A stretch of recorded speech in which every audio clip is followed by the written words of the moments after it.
The letter arrived on a Tuesday morning, carried by a footman whose livery bore the unmistakable crest of the Duke of Ravencrest.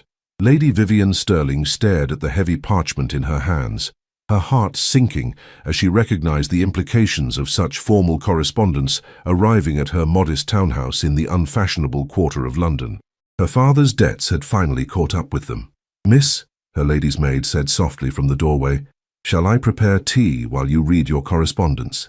"Yes, please," Vivian replied, though her voice sounded distant even to her own ears. With trembling fingers, she broke the ducal seal and unfolded the letter, her green eyes scanning the precise masculine handwriting within. "Lady Sterling, I find myself in need of a wife, and circumstances suggest you may be in need of a husband. I propose a marriage of convenience that would serve both our purposes admirably. The arrangement would be temporary in nature, lasting no more than 2 years, after which we would seek an amicable annulment.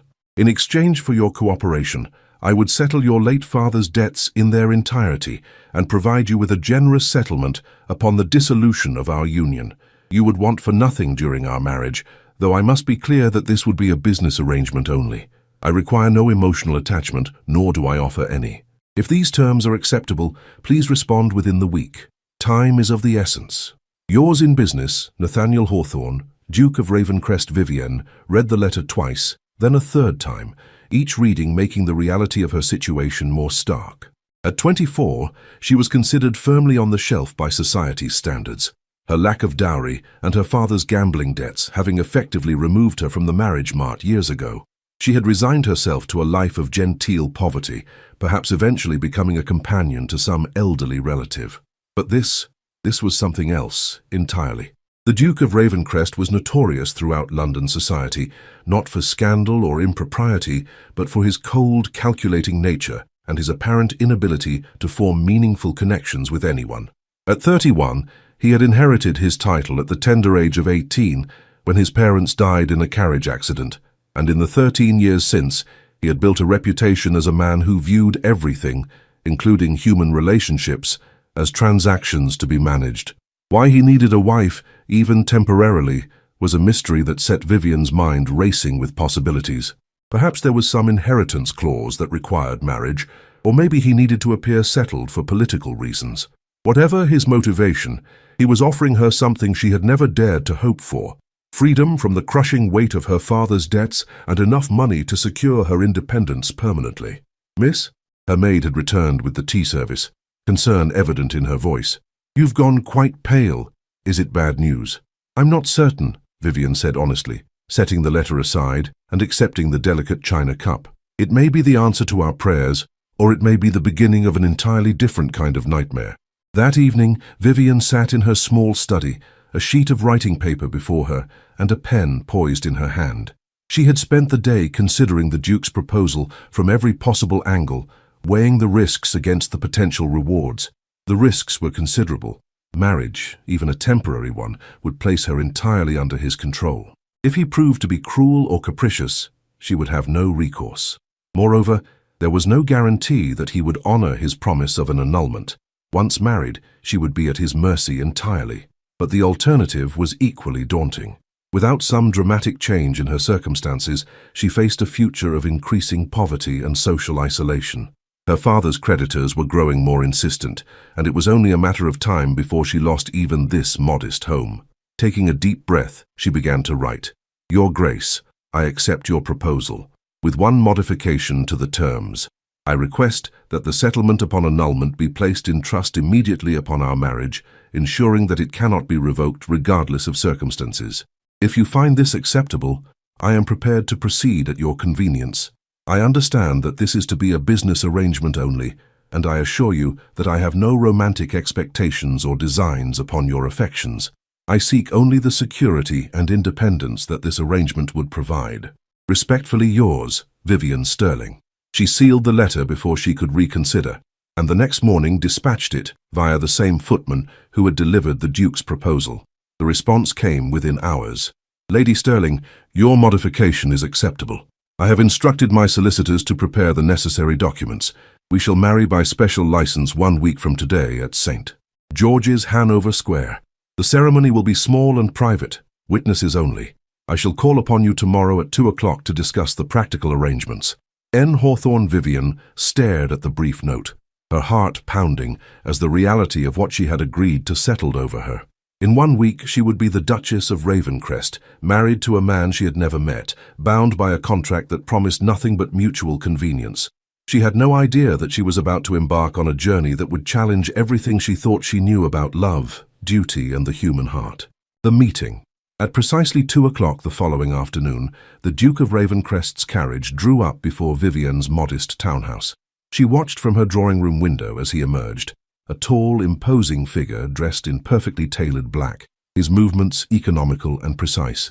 Even from a distance she could see that he was handsome in a severe, classical way.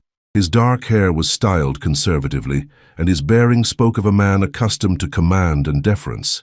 There was something almost intimidating about his composure, as though he had never experienced a moment of uncertainty or vulnerability in his life. "His Grace the Duke of Ravencrest," her maid announced, her voice slightly awed despite her efforts to maintain proper decorum.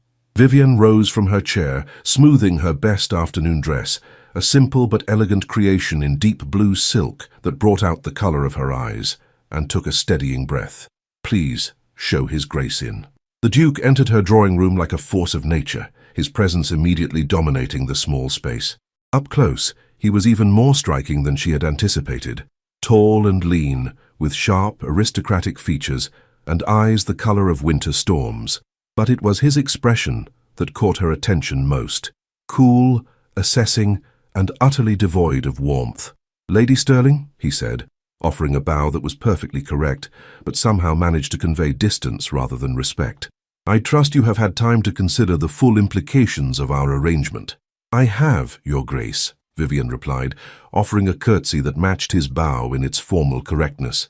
"I believe we understand each other perfectly. This is to be a business transaction, nothing more." "Excellent. Please be seated." He waited until she had settled herself before taking the chair across from her, his movements controlled and deliberate. "There are several practical matters we must address before the ceremony." For the next hour, they discussed the arrangements with the efficiency of two parties negotiating a commercial contract. The Duke outlined his expectations. She would reside at his estate, Ravencrest Hall, for the duration of their marriage, appearing at his side for necessary social functions, but otherwise maintaining her own separate life within the household. She would have her own suite of rooms, her own staff, and complete freedom to pursue her own interests as long as she caused no scandal. "I spend most of my time in London on business," he explained, his tone as businesslike as if he were discussing shipping schedules. "You will find that we see very little of each other in the normal course of events.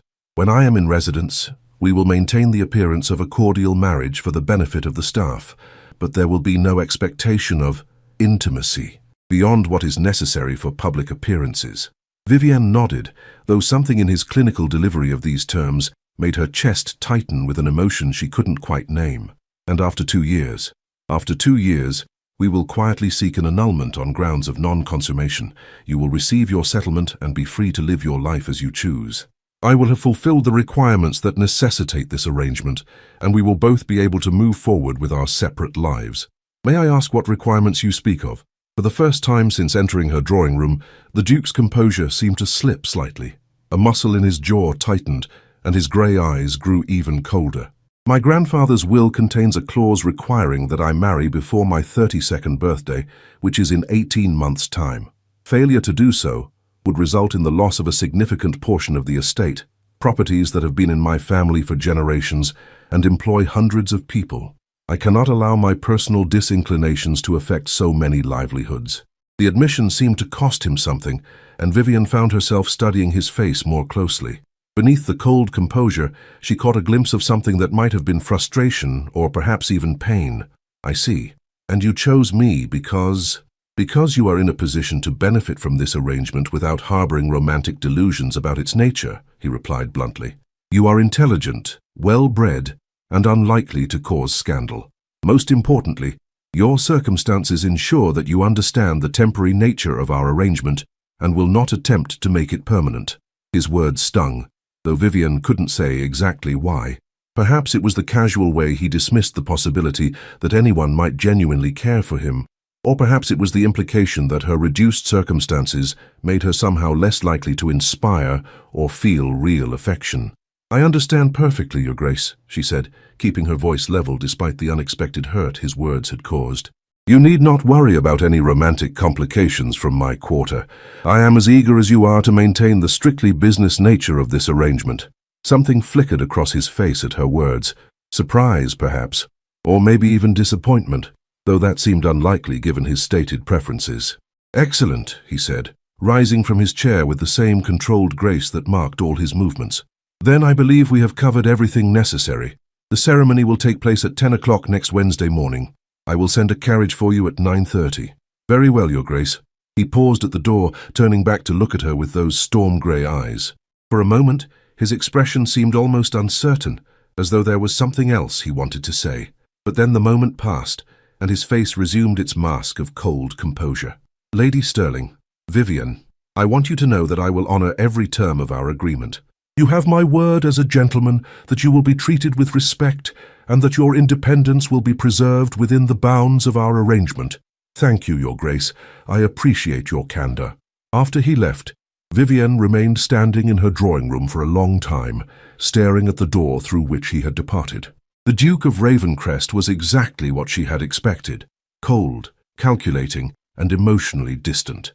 But there had been something else, something she couldn't quite put her finger on, a sense that beneath his icy exterior lay depths he was determined to keep hidden. She told herself it didn't matter. In 1 week she would marry him, and in 2 years she would be free. Whatever secrets or sorrows the Duke might harbor were not her concern. But as she prepared for bed that night, Vivian found herself wondering what had happened to make such a young man so determined to avoid all human connection.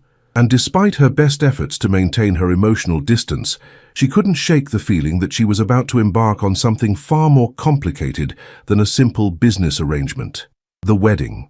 The morning of her wedding dawned grey and drizzling, as though the weather itself reflected the somber nature of the occasion.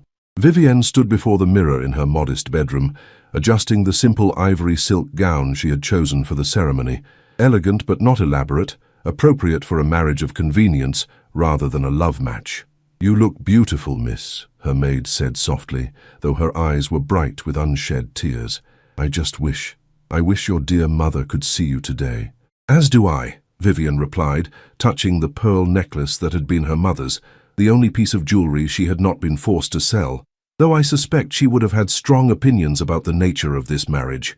At precisely 9:30, the Duke's carriage arrived, a magnificent vehicle in deep blue with the Ravencrest coat of arms emblazoned on the doors. Vivian took a deep breath, gathered her courage, and stepped out into her new life.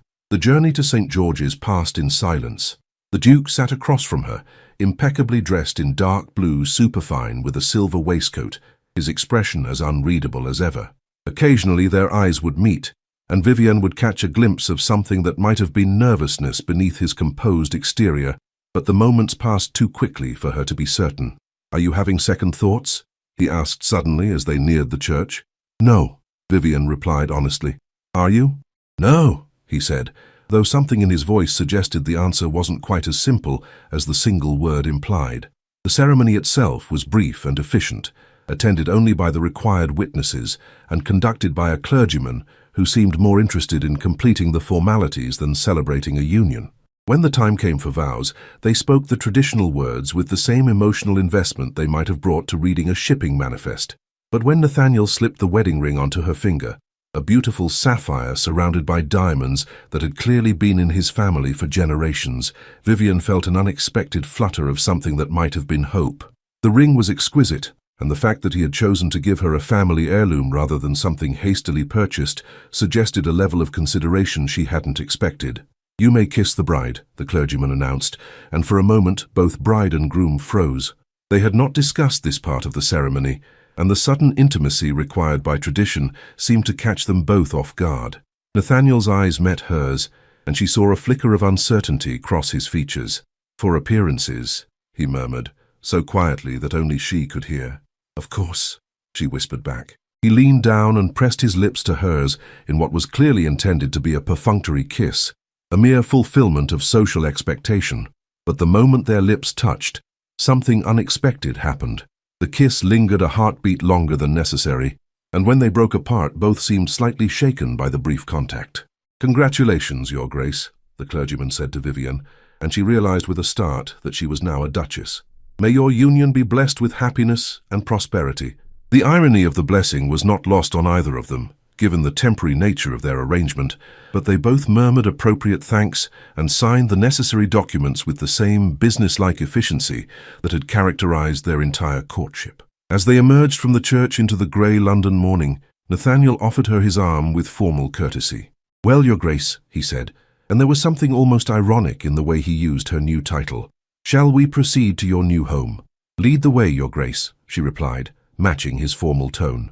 But as they settled into the carriage for the journey to Ravencrest Hall, Vivian found herself stealing glances at her new husband. The brief kiss they had shared had been nothing more than a social necessity, she told herself. There was no reason for her to feel this strange flutter of awareness whenever she looked at him, no reason for her to wonder what it might be like if their marriage were real rather than merely convenient. She was being foolish, allowing herself to be affected by the romance of a wedding ceremony, even when she knew perfectly well that romance had nothing to do with their arrangement. The Duke had made his feelings, or rather his lack of feelings, perfectly clear. This was business, nothing more. But as the carriage rolled through the London streets toward her new life, Vivian couldn't shake the feeling that she had just embarked on something far more complicated than either of them had anticipated. Ravencrest Hall. The journey to Ravencrest Hall took the better part of the day, winding through the English countryside as autumn painted the landscape in shades of gold and crimson. As they travelled, Vivian found herself studying her new husband surreptitiously, trying to understand the man she had just married. He spent most of the journey reading correspondence. His attention focused entirely on business matters with an intensity that seemed almost desperate. Occasionally, he would glance up and catch her watching him, and she would quickly turn her attention to the passing scenery, her cheeks warming with embarrassment. "You seem surprised by something," he said during one such moment, setting aside his papers and giving her his full attention for the first time since they had left London. "I was merely wondering about your estate," Vivian replied carefully. "You mentioned that it employs hundreds of people. It must be quite large." "Ravencrest has been in my family for over 2 centuries, he said, and for the first time there was something approaching warmth in his voice. "The estate encompasses nearly 10,000 acres, including farmland, forests, and several tenant villages. It has always been my responsibility to ensure that it thrives." There was something in the way he spoke about the estate that caught Vivian's attention, a depth of feeling that was entirely absent when he discussed other topics. Here, finally, was something that mattered to him beyond mere duty or obligation. "You love it," she said softly, and it wasn't a question. His expression shuttered immediately, as though he regretted revealing even that small glimpse of genuine emotion. "It is my duty," he said stiffly, returning his attention to his correspondence. But Vivian had seen the truth in his eyes, and she filed the information away for future consideration. The Duke of Ravencrest might claim to be motivated purely by duty, but when it came to his estate, there was genuine passion beneath his cold exterior. As the afternoon wore on, the landscape began to change, becoming more dramatic and wild. Rolling hills gave way to more rugged terrain, and ancient forests pressed close to the road on either side. Just as the sun was beginning to set, painting the sky in shades of rose and gold, they crested a hill, and Vivian got her first glimpse of Ravencrest Hall. She gasped audibly at the sight. The house, though calling it a house seemed inadequate, sprawled across the landscape like something from a fairy tale. Built of warm golden stone that glowed in the evening light, it was a masterpiece of Elizabethan architecture, with soaring towers, elaborate chimneys, and countless mullioned windows that sparkled like jewels. Formal gardens stretched out from the main building, their geometric patterns still visible despite the autumn season, and beyond them lay parkland that seemed to stretch to the horizon. "It's magnificent," she breathed, her usual composure forgotten in the face of such beauty. Nathaniel followed her gaze, and for a moment his expression softened. "Yes," he said quietly, "it is." As their carriage wound up the long drive, Vivian could see the household staff beginning to gather on the front steps. Word of the Duke's marriage had clearly preceded them, and everyone from the butler to the youngest footman had turned out to welcome the new Duchess. "They will expect us to present a united front," Nathaniel said as the carriage drew to a halt. The staff has been with my family for generations. They are protective of the family's reputation. I understand, Vivian replied, smoothing her skirts and preparing to play the role of the happy bride. When Nathaniel handed her down from the carriage, he kept her hand in his longer than strictly necessary, and when he looked at her, there was something almost like warmth in his grey eyes. "Welcome home, Vivienne," he said, and though the words were spoken for the benefit of the assembled staff, something in his tone suggested they weren't entirely performative. The next hour passed in a whirlwind of introductions and explanations. The butler, a dignified man who had clearly served the family for decades, welcomed her with formal courtesy that barely concealed his curiosity about the Duke's sudden marriage. The housekeeper, a motherly woman with kind eyes, seemed genuinely pleased to have a duchess in residence again.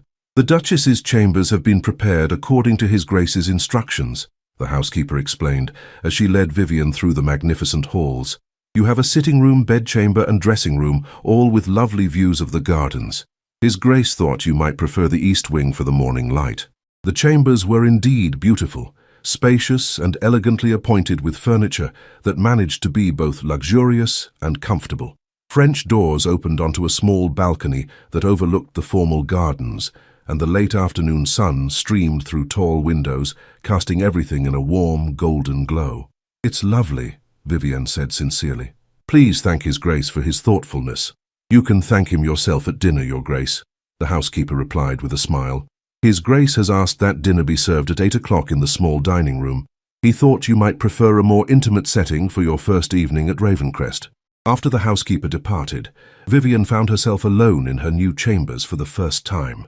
She moved to the French doors and stepped out onto the balcony, breathing in the crisp autumn air and trying to process the enormity of the change in her circumstances.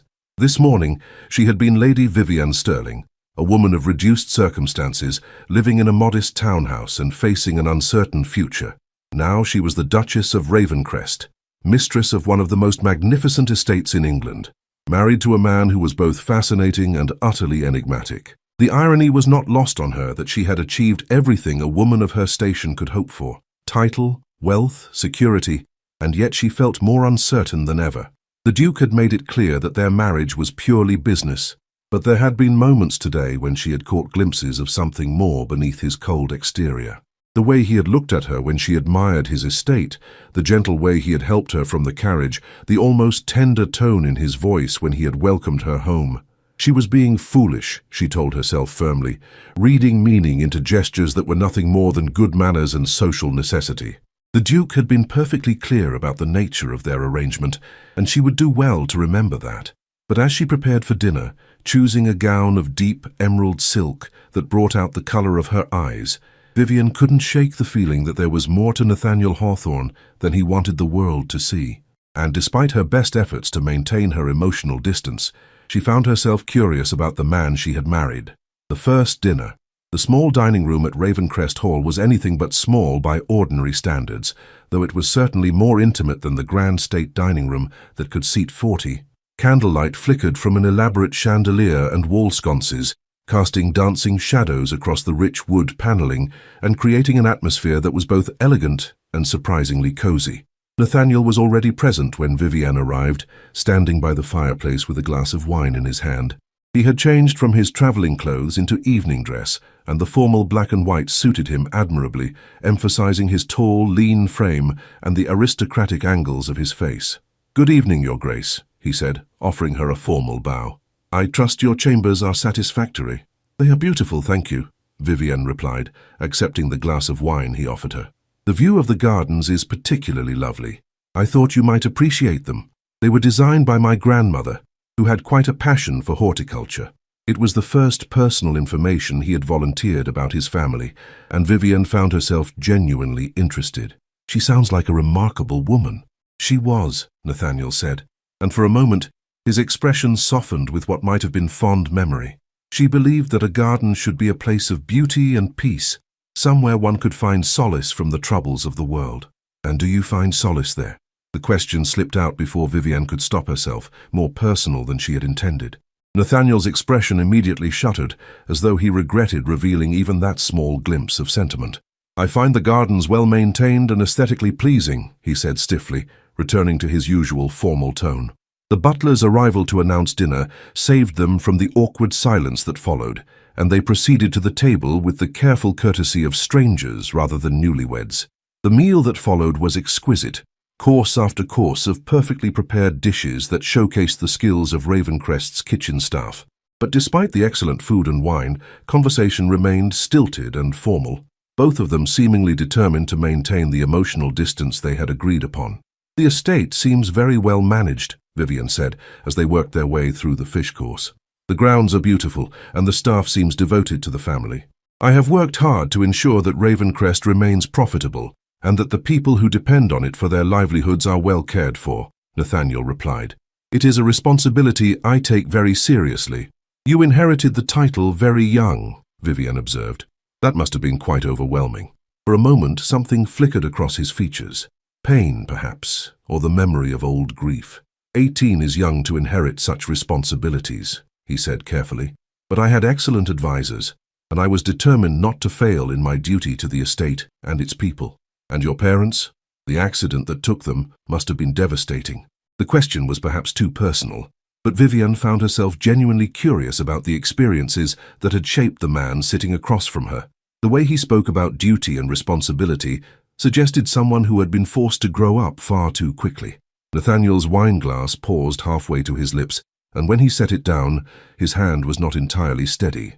"I prefer not to discuss my parents," he said, his voice carefully controlled, but with an edge that suggested deep, unhealed wounds.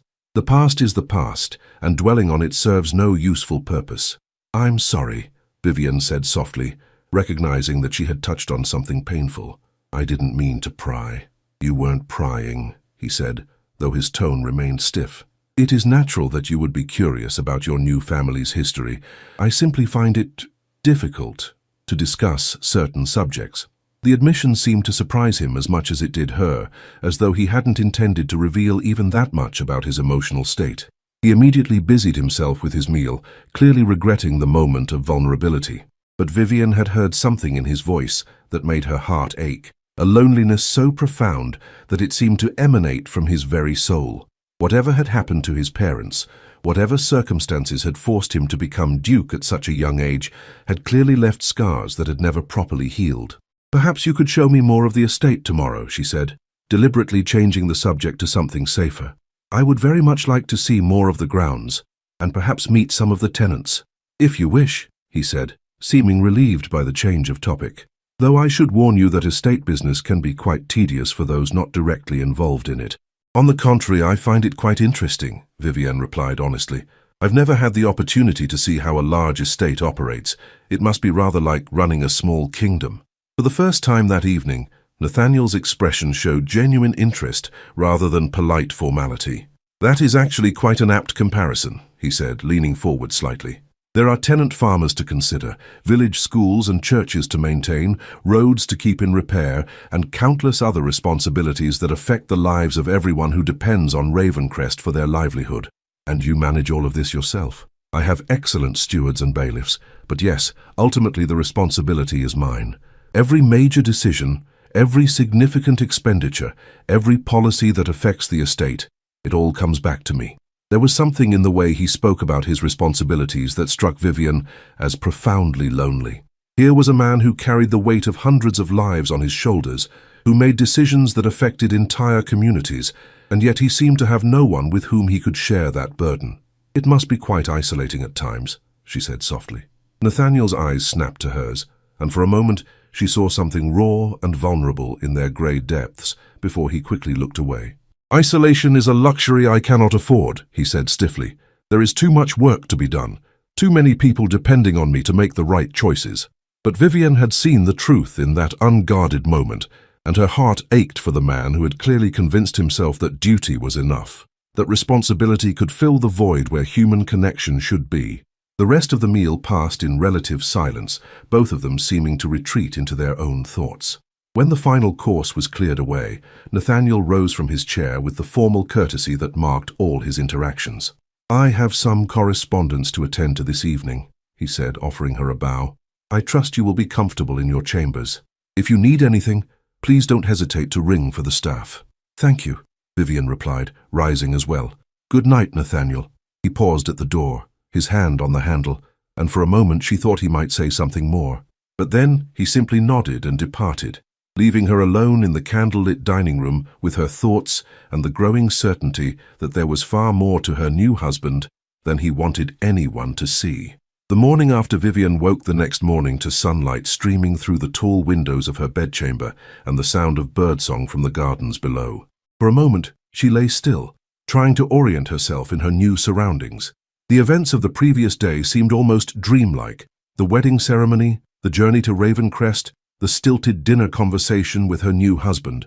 A soft knock at her door announced the arrival of a young maid with a breakfast tray and the news that His Grace had already departed for the estate office, but had left word that he would be available to show her the grounds at her convenience. His Grace rises very early, Your Grace, the maid explained, as she arranged the breakfast things on a small table by the window. He's usually in the estate office by 6 o'clock, meeting with the stewards and reviewing the day's business. Works harder than any man I've ever seen, he does. Does he ever take time for leisure? Vivian asked, genuinely curious about her husband's habits. The maid's expression grew thoughtful. Not that I've seen, Your Grace. Oh, he rides every morning. Has a magnificent stallion called Thunder. But even then, he's usually inspecting the estate, checking on repairs or visiting tenants. Can't remember the last time I saw him do something just for the pleasure of it. The picture that emerged was of a man who had buried himself so completely in duty and responsibility that he had forgotten how to simply live. Vivian found herself wondering when he had last laughed, when he had last done something purely for enjoyment rather than obligation. After breakfast, she dressed in a practical walking dress and made her way downstairs, intending to explore the house and grounds on her own before seeking out Nathaniel. Ravencrest Hall was even more magnificent in daylight than it had appeared the evening before, with soaring ceilings, elaborate plasterwork, and countless works of art that spoke of centuries of wealth and refinement. But it was also, she realized, as she wandered through the elegant rooms, profoundly lonely. Despite its beauty and grandeur, the house felt more like a museum than a home, perfectly maintained but lacking the warmth and life that came from being truly lived in. Your Grace? Vivian turned to find the housekeeper approaching with a warm smile. I hope you slept well, Your Grace. His Grace asked me to tell you that he's in the estate office whenever you're ready for that tour he promised. Thank you. Could you direct me to the estate office? Of course, Your Grace. It's in the west wing, just past the library. Though I should warn you, His Grace is meeting with the head bailiff this morning about some problem with the drainage in the lower fields. Estate business can be quite intense. Vivian made her way through the house to the west wing, following the housekeeper's directions. As she approached the estate office, she could hear voices, Nathaniel's cultured tones, and another man's rougher accent engaged in what sounded like a heated discussion about crop rotation and water management. She paused outside the door, not wanting to interrupt, but curious about this aspect of her husband's life that clearly consumed so much of his time and energy. The drainage system in the lower fields has been adequate for 50 years, the bailiff was saying. I don't see why we need to go to the expense of replacing it now. Because the system that was adequate 50 years ago is no longer sufficient for current needs, Nathaniel replied, his voice patient but firm. The land is more intensively farmed now, the weather patterns have changed, and we've had 3 years of unusually heavy rainfall. If we don't address the drainage issues now, we'll lose half the crop next spring. But the cost, Your Grace. The cost of prevention is always less than the cost of disaster, Nathaniel said decisively. I've reviewed the figures, and I've consulted with experts in agricultural engineering. The work needs to be done, and it needs to be done before winter. Please see to it that the necessary arrangements are made. There was a moment of silence, then the sound of papers being shuffled. Very well, Your Grace, the bailiff said, though his tone suggested he wasn't entirely convinced. I'll get the work started next week. Thank you. And please remember, the welfare of our tenants and the long-term productivity of the land must always take precedence over short-term savings. Vivian heard footsteps approaching the door and quickly stepped back, not wanting to be caught eavesdropping. The bailiff emerged, nodding respectfully to her as he passed, and she waited a moment before knocking on the office door. Come in, Nathaniel's voice called. She entered to find him seated behind a massive oak desk covered with papers, ledgers, and maps. He looked up as she entered, and she was struck by how different he seemed in this environment. Here, surrounded by the business of his estate, he appeared more relaxed, more in his element than she had yet seen him. Vivian, he said, rising from his chair. "I hope you slept well. Are you ready for that tour of the estate?" "I am, thank you. I couldn't help but overhear part of your discussion with the bailiff. You seem very invested in the welfare of your tenants." Nathaniel's expression grew slightly guarded, as though he wasn't sure whether her observation was meant as praise or criticism. "The people who work this land depend on me to make decisions that will ensure their continued prosperity," he said carefully. "It is a responsibility I take very seriously." "It was meant as a compliment," Vivienne said softly. "Many landowners see their estates purely as sources of income. You clearly see yours as a community of people whose lives matter to you." Something in his expression softened at her words, and for a moment she caught a glimpse of the man beneath the ducal mask, someone who genuinely cared about the welfare of others, even if he struggled to express that care in personal relationships. "Thank you," he said, and there was genuine warmth in his voice for the first time since she had known him. That means more to me than you might realize." They spent the next several hours touring the estate, and Vivienne found herself increasingly impressed by both the scope of Nathaniel's responsibilities and the thoughtful way he approached them. He showed her the tenant farms, introducing her to families who had worked the land for generations, and she could see the genuine respect and affection they held for their duke. "His Grace helped us through the bad harvest 2 years ago," one elderly farmer told her as they visited his cottage. "Reduced our rents and provided seed for replanting, he did.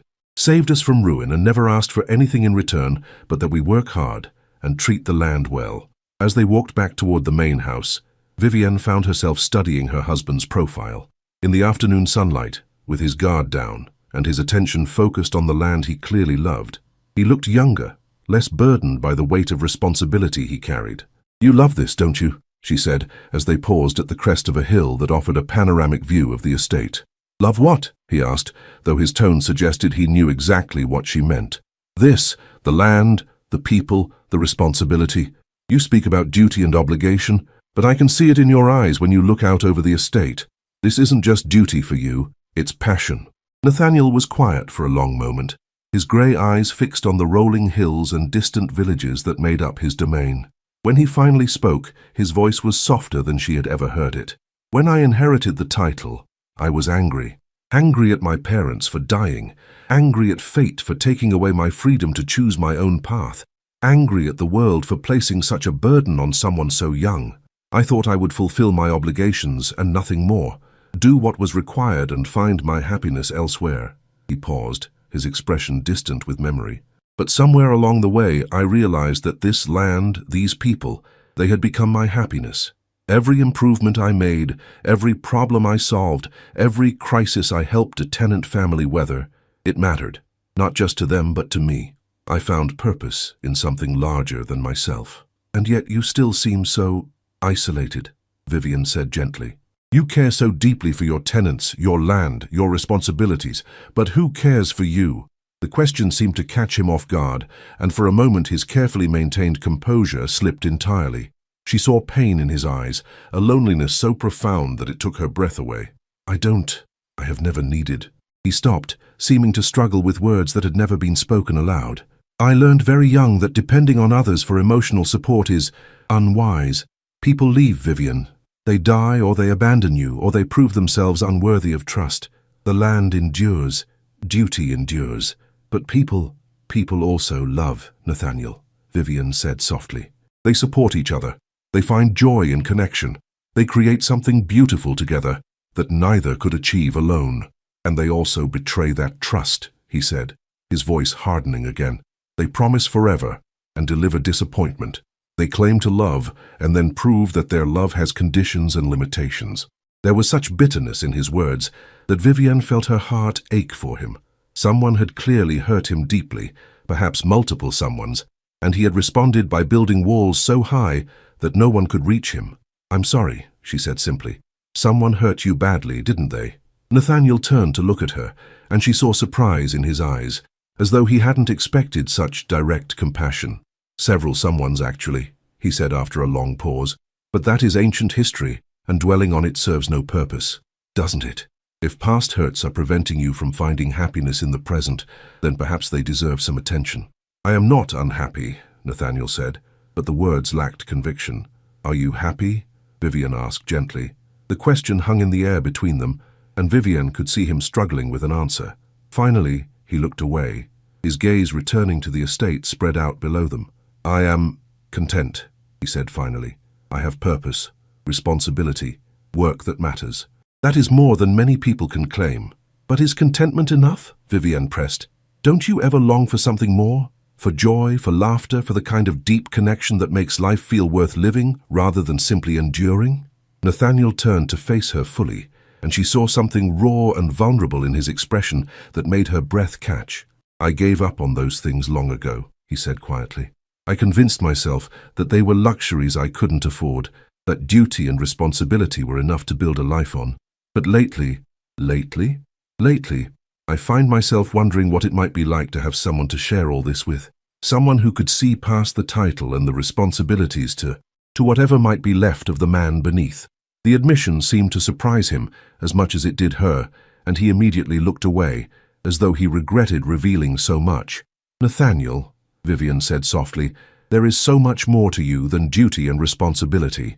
I've seen it today, the way you care for your tenants, the passion in your voice when you speak about the land, the thoughtfulness behind every decision you make. You're not just a duke fulfilling obligations. You're a man who genuinely cares about making the world better for the people around you." He looked at her then, really looked at her, and she saw something shift in his expression, surprise perhaps, or the beginning of hope. "You see all that in me?" he asked, his voice barely above a whisper. "I see a man who has convinced himself that he doesn't deserve happiness, but who has so much to offer the right person. I see someone who has been hurt, but who hasn't let that pain make him cruel or selfish. I see—" She paused, realizing that she was about to say something that would change everything between them. "I see someone I could very easily fall in love with, if he would let me." The words hung in the air between them, and Vivienne felt her heart pounding as she waited for his response. She had just violated every term of their agreement, admitted to feelings that were supposed to have no place in their marriage of convenience. Nathaniel stared at her, his grey eyes wide with shock and something that might have been longing. "Vivienne, you can't. We agreed. I know what we agreed," she said, her voice steady despite the racing of her heart.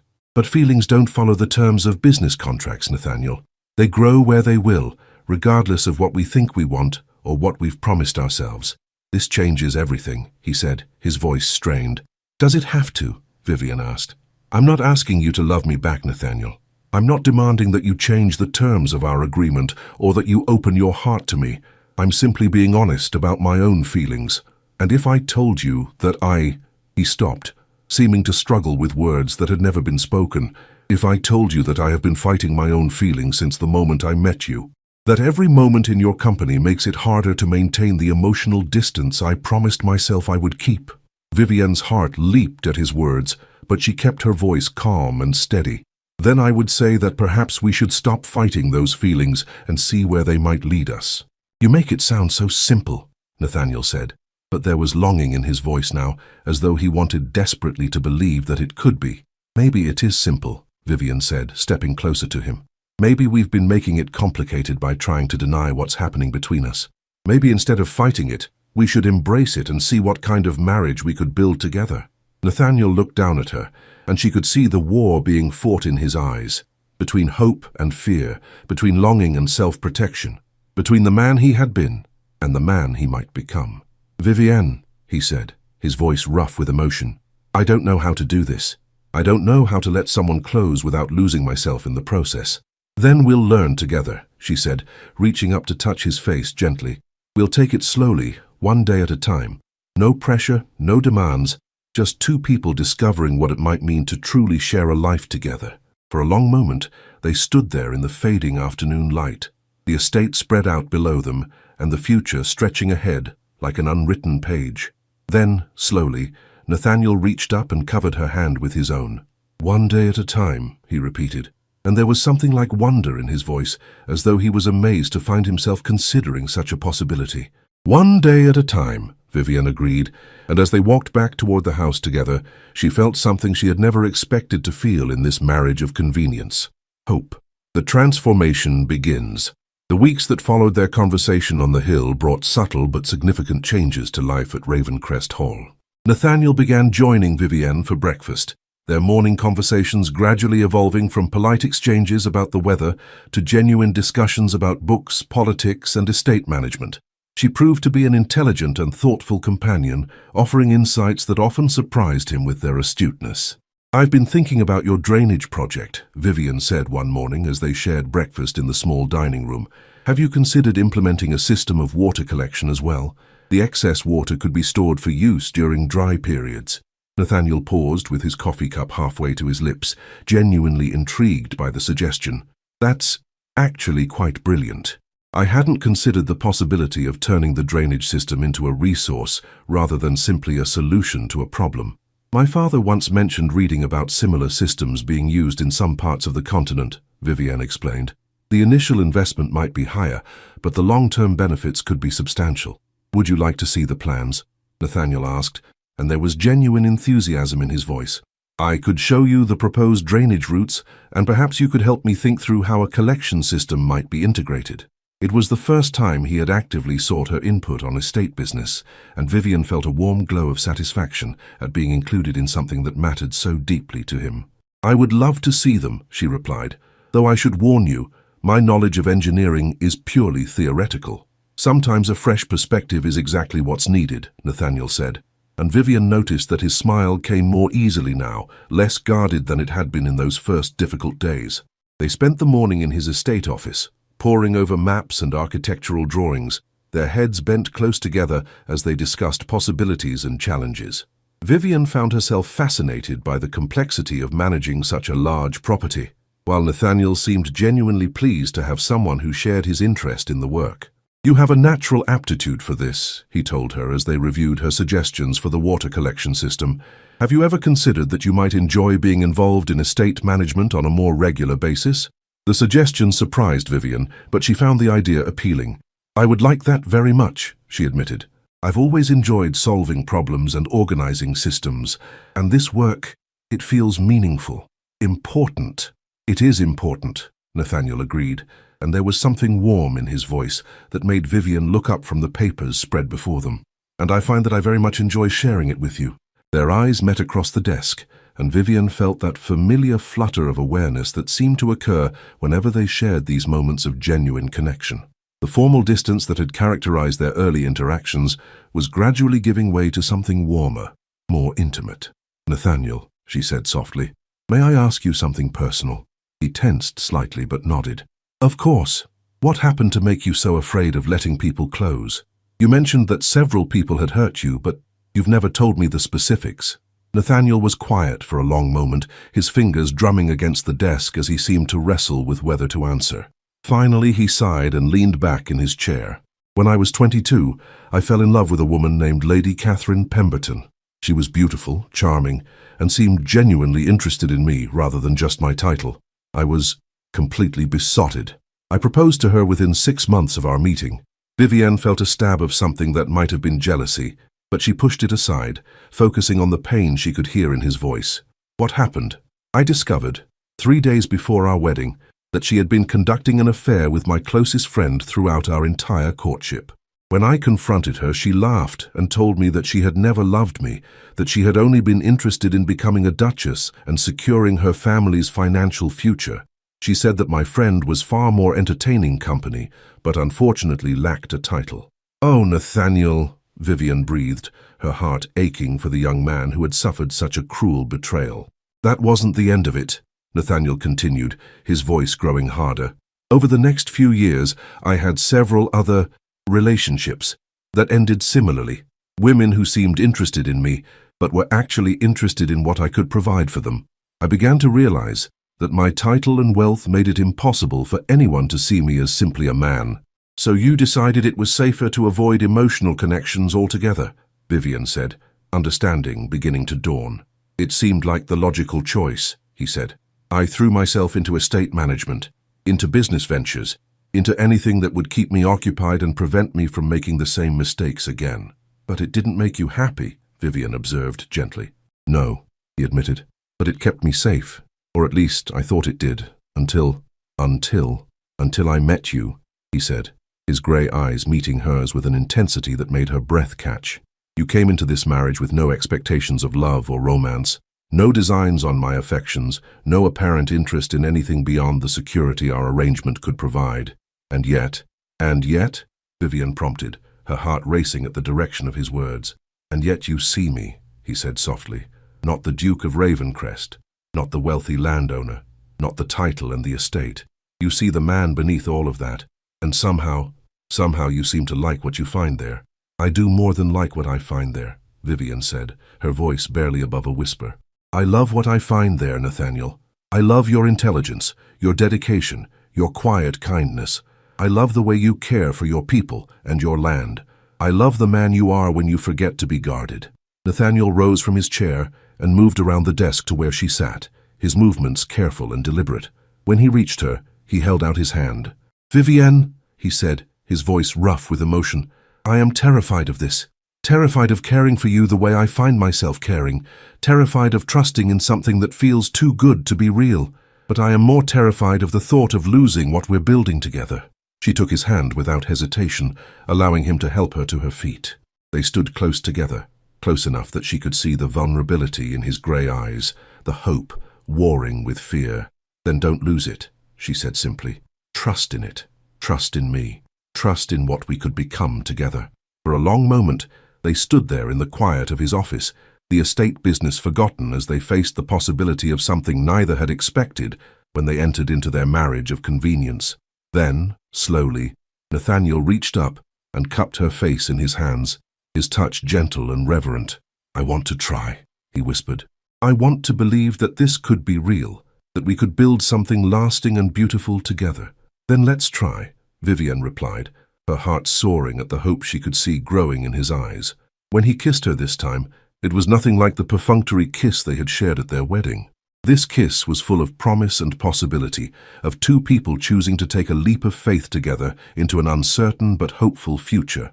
And as they broke apart, both breathless and smiling, Vivian realized that their marriage of convenience had become something neither of them had dared to dream of, a love story that was entirely their own. 2 years later, the morning sun streamed through the windows of the breakfast room at Ravencrest Hall, casting golden light across the table where Nathaniel and Vivian sat sharing their morning meal. But this morning was different from all the others that had come before it, marked by an announcement that would change their lives forever. Are you certain? Nathaniel asked for the third time, his voice filled with wonder and barely contained joy. Quite certain, Vivian replied with a radiant smile, her hand resting protectively over her still flat stomach. The physician confirmed it yesterday. We're going to have a child, Nathaniel. The transformation in Nathaniel's face was remarkable to behold. The man who had once been so afraid of emotional connection, so convinced that happiness was not meant for him, now looked as though he had been given the greatest gift imaginable. A child, he repeated, as though testing the words. Our child. He rose from his chair and moved to her side, kneeling beside her and taking her hands in his. The gesture was so tender, so full of reverence, that Vivienne felt tears prick at her eyes. 2 years ago, I offered you a marriage of convenience, he said, his voice thick with emotion. I thought I was giving you security and independence in exchange for helping me fulfill a legal obligation. I never imagined, I never dared to hope, that we would fall in love, Vivienne finished softly. That I would find the happiness I believed I had lost forever, Nathaniel said, bringing her hands to his lips and pressing gentle kisses to her knuckles. You gave me something I thought was lost to me forever, Vivian. You gave me hope. And you gave me a love I never expected to find, Vivian replied, reaching down to stroke his dark hair. A partnership that goes far beyond what either of us imagined possible. As if to emphasize the point, Nathaniel's gaze moved to the stack of papers on the table beside their breakfast plates. The latest plans for the estate improvements they had designed together, the correspondence about the new school they were funding in the village, the reports from the water collection system that had exceeded all expectations for both efficiency and cost savings. Their marriage had become a true partnership in every sense of the word. Vivian had proven to have a natural aptitude for estate management, and her fresh perspective had led to innovations that had improved both the profitability of the land and the lives of the people who worked it. More importantly, she had brought warmth and laughter back to Ravencrest Hall, transforming the lonely mansion into a true home. I love you, Vivienne, Nathaniel said, the words coming easily now, no longer foreign or frightening. I love you more than I thought it was possible to love another person. And now to know that our love has created new life. I love you too, Vivian whispered, leaning down to kiss him softly. And I cannot wait to see what kind of father you will be to our child. As they sat together in the golden morning light, planning for the future they would build together, Vivian reflected on the extraordinary journey that had brought them to this moment. What had begun as a cold business arrangement had blossomed into a love story that neither of them could have imagined.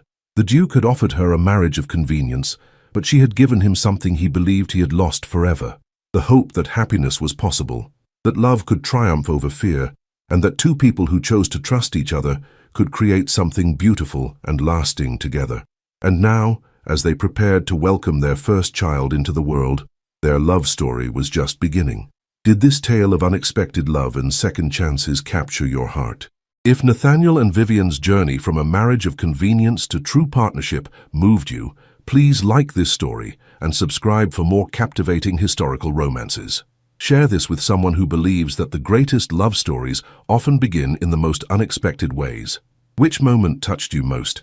Their first honest conversation, the estate tour revelation, or the beautiful transformation of their relationship? Let us know in the comments. Don't forget to hit the notification bell for more romantic adventures where business arrangements become love stories and hope triumphs over past heartbreak.